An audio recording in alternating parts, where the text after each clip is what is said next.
አሰላሙ አለይኩም ወራህመቱላሂ ወበረካቱን። ውድና የተከበራችሁ ውድ ቤተሰቦቼ እንዴት ናችሁልኝ? እኔ ያለሁኝ አልሐምዱሊላህ።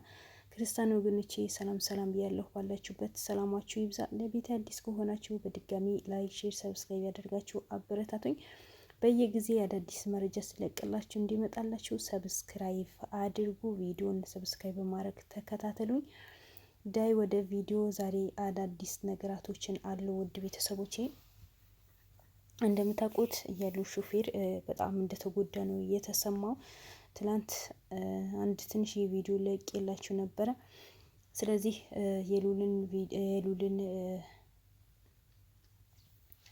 የሉልን ሹፌር እግሩ በጥይት ተወግቶ ጫካ ውስጥ እንደጣሉት ነው የተነገረው።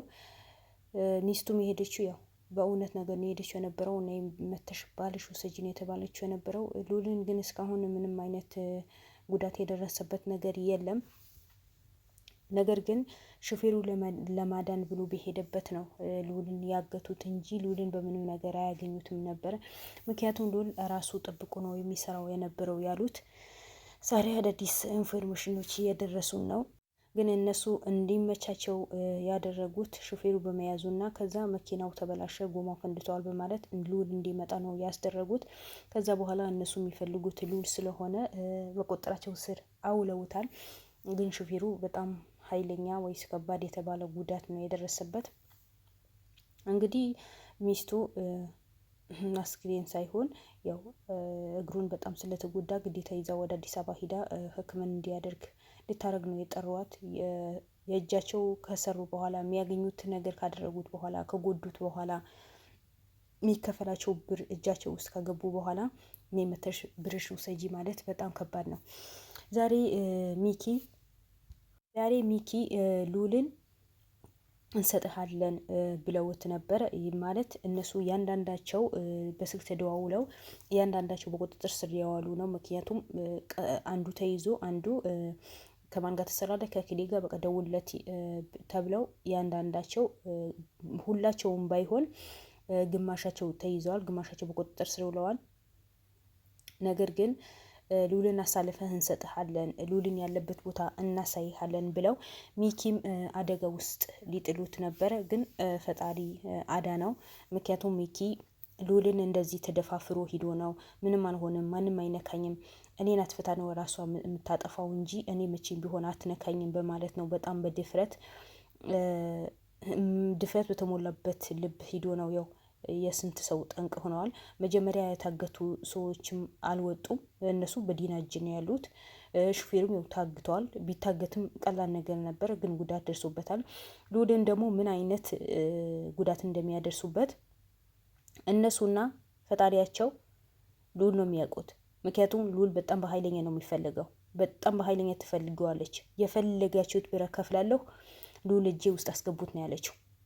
ግን ያቺ የተረገመ ሴትዋ ከሁለቱም በኩል ብልደራደር ነው የፈለገችው። ግን በመጨረሻ እነዚህ ሰዎች አውቀው ራሳቸው ተመካክረው እና ሉልን እናሳይሃለን ብለውት ነው ዛሬ ሚኪን አደጋ ውስጥ ገብቶ ነበረ።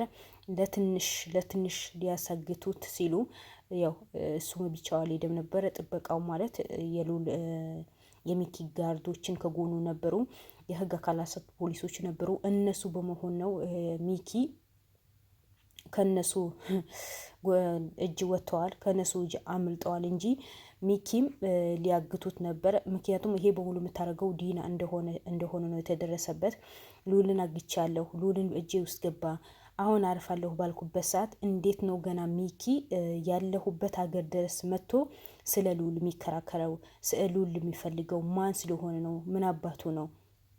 ለምን እንደዚህ ነገር ያደርጋል በማለት ነው በጣም እልህ ውስጥ ገብታለች። ምክንያቱም እሷ ሉል አሳገትኩት፣ ሉል ያስኩት፣ ከአሁን በኋላ ምንም ይሄ ኬዝ የሚከታተለው ሰው የለም፣ ማንም የሉል አባትን ማንም የሚፈልገው ሰው የለም፣ እኔን ማንም አይጠይቀኝም ብላ ነው ድረቷ ነፍታ የተቀመጠችው ነበረው። ግን ሉል አንድ ብቻ አይደለም፣ ሉል ሺ ነው። እንዳንቺ በውስጥ ሂዶ ሰውን በብር ገዝቶ አይደለም የሚንቀሳቀሰው። ሉል በራሱ ተማምኖ ጉልበቱ ተማምኖ በመጀመሪያ ደረጃ ፈጣሪውን ተማምኖ ከዛ በኋላ ጉልበቱ ተማምኖ ከዛ ጓደኞቹ ተማምኖ በትክክለኛ መንገድ ነው በቀጥታ መንገድ ነው የሚሄደው እንጂ እንዳንቺ ጫካ ለጫካ ሂዶ ብርን አፍሶ ብርን ከፍሎ የሰውን ህይወት እንዲያጠፉ አያደርግም። ሰውን አይገዛም። ልዑል ደግሞ እንዳንቺ ከሰውን ብር አይበልጥብኝም፣ ብር ይበልጥብኛል ብሎ አያደርግም። ጨዋ ያወለደው ጨዋ ያሳደገው ጀግና ልጅ ነው። ስለዚህ እሱ ብትይዡ ሺ ልዑሎች አሉ። ልዑል አንድ ብቻ አይደለም፣ ሺ ነው። ልዑል ሺ ነው። ልክ እንደ ጸጉርሽ ማለት ነው። ልክ እንደ ጸጉርሽ ብዛት አለው ልዑል። አንቺ ወንጀለኞችሽ እንዳንቺ ወንጀለኛ እንዳንቺ በውሸት የተሞላ ልብ ያላቸው ሰዎች ናቸው አንቺ ጋር የሞሉት። ግን ልዑል ጋር እንደሱ ንጹህ የሆኑ እንደሱ በእውነት የሚቆሙ እንደሱ ለእውነት የሚሞቱ ጀግና ጓደኞች አሉት። ጀግና የሆኑ ጋዜጠኞች አሉት። ይብላኝ ናንቺ እንጂ ብለሽ ሚኪን እንደ ልዑል ልታሳስሩ እንደ ልዑል ጫካ ውስጥ ልትወረውረው ነው የፈለገችው የነበረው። ግን አልተሳካላትም። በምን ደረጃ ይሳካላትም? ምክንያቱም እነሱ በጣም በጥንቃቄ ነው የሄዱት። ጥንቃቄ አድርገው የሚያስፈልጋቸው ዕቃን መሳሪያ ይዘው ነው የሄዱት። ምክንያቱም በልዑል ማንም ሰው በልዑል ከመጣባቸው ቁጭ ብሎ ማመንም ማየትም መስማትም አይፈልጉም። ግን ዛሬ ሚኪ ላይ የደረሰው በጣም ከባድ ነገር ነበር። ሚኪ እኮ ልዑል ላድን ነው የእውነት የቆማል ጀግናችን ነው። እሱ ለእውነት ነው የሚሰራው። በማንም ላይ ምንም ያደረሰ ነገር የለም። ማንም አይነካም።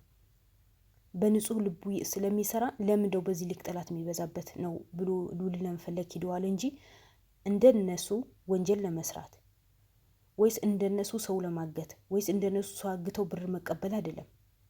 ስለዚህ የልዑል አንሰዋት፣ ሹፌሩ መጎዳቱ አንሰዋት ገና ሚኪ ወጥመዱ ስታስገባው ነበር። ለትንሽ ነው የዳነው ሚኪ።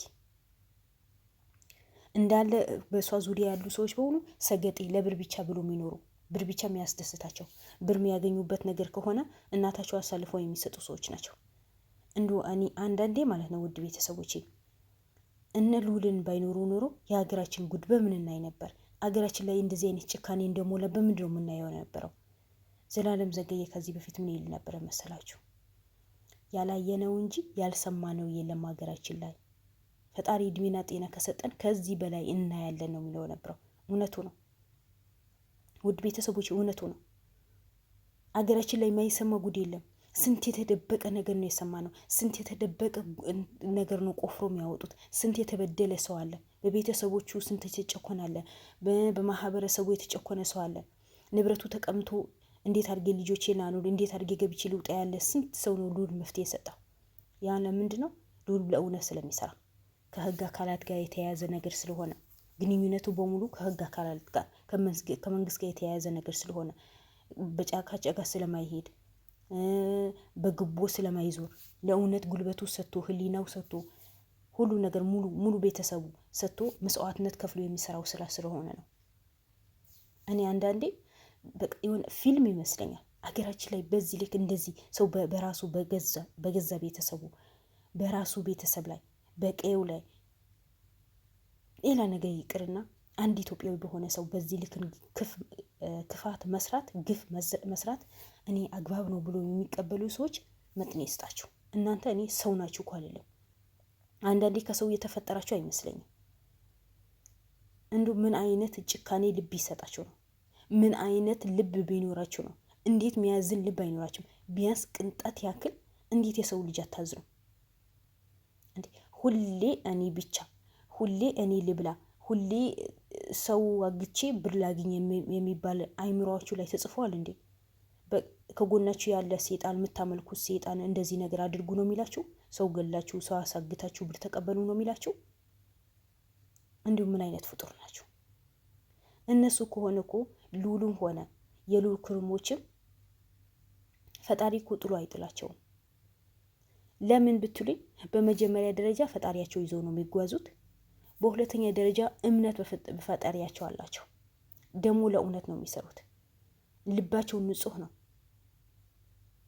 እኔ ሌላው ሌላ ነው። ግን ዛሬ ሚኪ ምን አድርግ ተብሎ ነው እሱን ልታሳግተው ሆነ ብላ ታቅዳ የተነሳችው?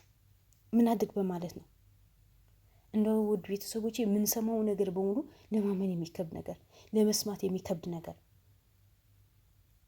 ትናንት የሆነ ልጅ እንደዚህ ነው ያናደደኝ። እናቴ ፔንሲዮን ለፔንሲዮን ትዞራለች፣ አንዷ እንዴት ከተከራይ ጋር አፍቅረሽ ትኖሪያለሽ ብላት በጣም ነው የተናደድኩት ነበረው ከምላችሁ በላይ። የባስ ብሎ ይሄ እውነትም ከተከራይ ጋር ያለችው ልጅ ለካ ሰገጤ መሆኑ ስላወቀች ነው። ልም ያለ ሰገጤ እናቱ እንዴት የገዛ እናቱ ፔንሲዮት ከፔንሲዮን ትዞራለች አለ። አያችሁ የእነሱ ስለ ምግባር የዲና ስለ ምግባር አያችሁ። እሷ ጋር ያሉ ሰዎች በሙሉ ስለ ምግባራቸው በሙሉ የሞተ እንደዚህም የሞተ ሰው ናቸው። እኔ ለሰውን በዚህ ልክን መናገር እኔ አልወድም፣ ይቅርታ አድርጉልኝና ግን ነገረ ስራቸው በሙሉ የሚያደርጉት ነገር በሙሉ የወደመ ከሰው ማይጠበቅ ሰው አንዳንዴ ህሊና አለው። ህሊና የሚባል ነገር ይወቅሰናል። የሆነ ስራ ሰርተን እኮ ስህተት ከሆነ ህሊናችን እኮ ረፍት አይሰጠንም። ግን እነሱ ምን አይነት ህሊና ነው ፈጣሪ የሚሰጣቸው? ለነገሩ ሴጣን አምልኮ ስላላቸው የሴጣን አምልኮ ስራቸው የሴጣን አምልኮ ስለሆነ ምንም ቢሆን ምንም ይፈጠር ዴንት የላቸው እና በሉ ላይ የተፈጠረው በሙሉ በጣም አሳዛኝ የሆነ ጉዳይ ነው።